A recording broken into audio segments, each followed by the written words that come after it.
Audrie Ford. Are the judges all ready? I'm not sure where all of them are, but I am. Let's raise our hands.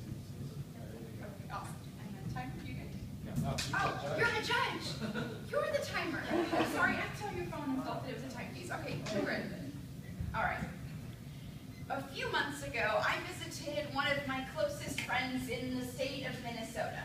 Now, you would think Minnesota doesn't have a lot of interesting tourist attractions that you can visit other than maybe the giant spoon with an even bigger cherry sitting on top of it in Minneapolis. But thankfully, I visited at the exact right time because the Minneapolis Museum of Sciences had a massive exhibit on the Egyptian pharaoh Tutankhamun. Now, at this exhibit, I purchased the necklace that I am wearing today for competition, and the necklace that I am wearing is a scarab.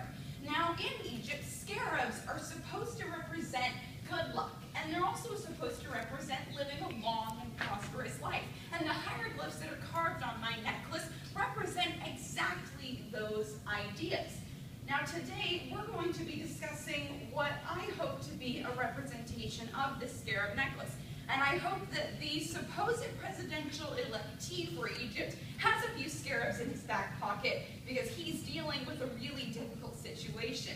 And today we're going to be discussing his situation as we address the question, will General Sisi end democracy in Egypt?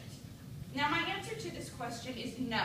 And I would like to give you some background on who General Sisi is before I tell you the reasons why I believe he's not going to end democracy in his country. Now, General Sisi's full name is Abdel Fattah al-Sisi, and he is a major military figure inside of Egypt. In fact, under the 30-year reign of President Hosni Mubarak, he was his top military advisor. He really represented what the military stood for, and the people still view him as the front man of their army.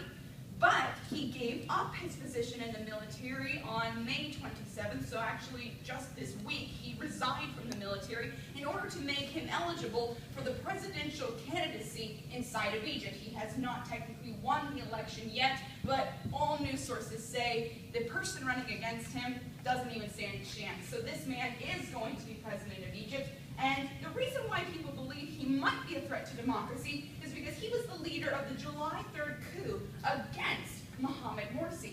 He's the man that overthrew the last president that Egypt saw, and he's been campaigning to take that position now. And people are wondering, if you overthrew someone that was supposed to stand for democracy, are you a threat to democracy itself? But the first reason why he won't be a threat is that he is receptive to democracy.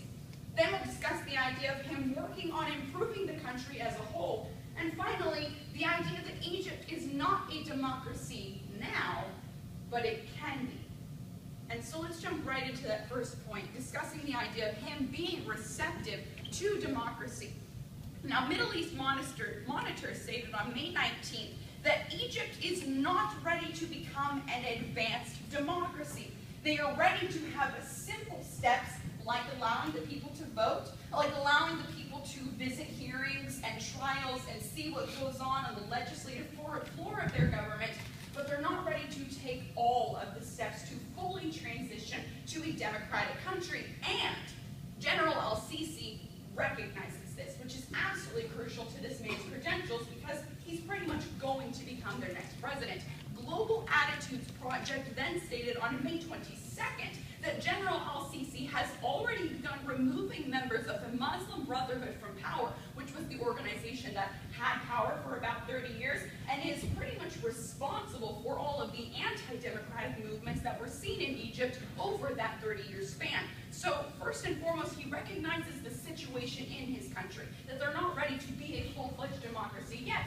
But he is also working to remove people from power that are anti-democracy. Judicial Watch stated that Middle Eastern democracy is going to be very different from the democracy that we see in westernized countries, and General al-Sisi recognizes this, as is proven by the National Post on May 22nd when they state he wrote a 17-page paper titled Democracy in the Middle East, in which he explained the differences that will be seen in Middle Eastern democracy because of the Islamic religion, and him recognizing that these differences can be implemented inside of Egypt but just not right this moment because they're still recovering from a military coup. They're still recovering from having 2 leaders overthrown in just the span of a few years, and they need to get themselves back on their feet before they worry about completely changing their political structure. Financial Times stated on May 18th that he is hailed as the hero of a democratic country, not a man that wants to implement a dictatorship, as Foreign Affairs stated in another article.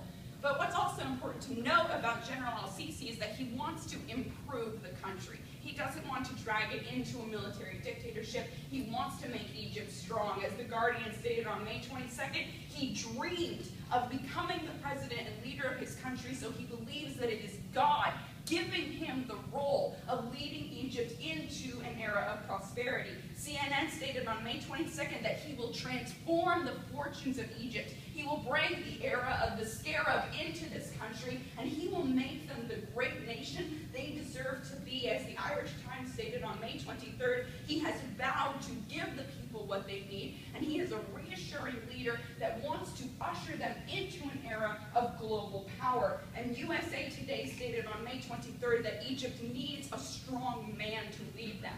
And Foz George, the professor of international relations at the London School of Economics, said that he is all about the free market. He is not going to bring socialism to this country, and he will make the Egyptian people free and powerful like they deserve to be. But the final reason why General al-Sisi will not end democracy in Egypt is they're not a democracy now, but he understands that they can be in the future. As the Pew Research stated on May 22nd, a year of tumult and violence has drained the Egyptians. 54% of the population say they would rather have a stable government than a democratic one, but in the future, they would like for that to become the reality. And Reuters stated on May 15th, he is reaching out to the United States for how to transition his country into a democratic one. He wants to usher in the era of the scarab, where they see long life and they see prosperity. But he knows that's not the time now. So no, General Sisi will not end democracy in Egypt, but he might usher it in the future. Thank you.